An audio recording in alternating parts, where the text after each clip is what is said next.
5 most repeated PTE answer short questions from a native English speaker. Are you ready? Are you ready, Hayden? Yes. Okay, the first question is, what does ice become when you heat it? Water. What adjective is opposite to plural?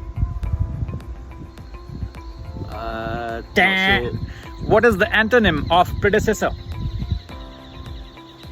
Nah. Dang. On a computer, what is Times New Roman an example of? Writing?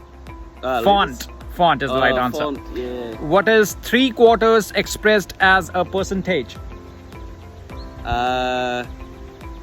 Repeat the question. What is 3/4 expressed as a percentage? 3/4. Hayden got 2 out of 5.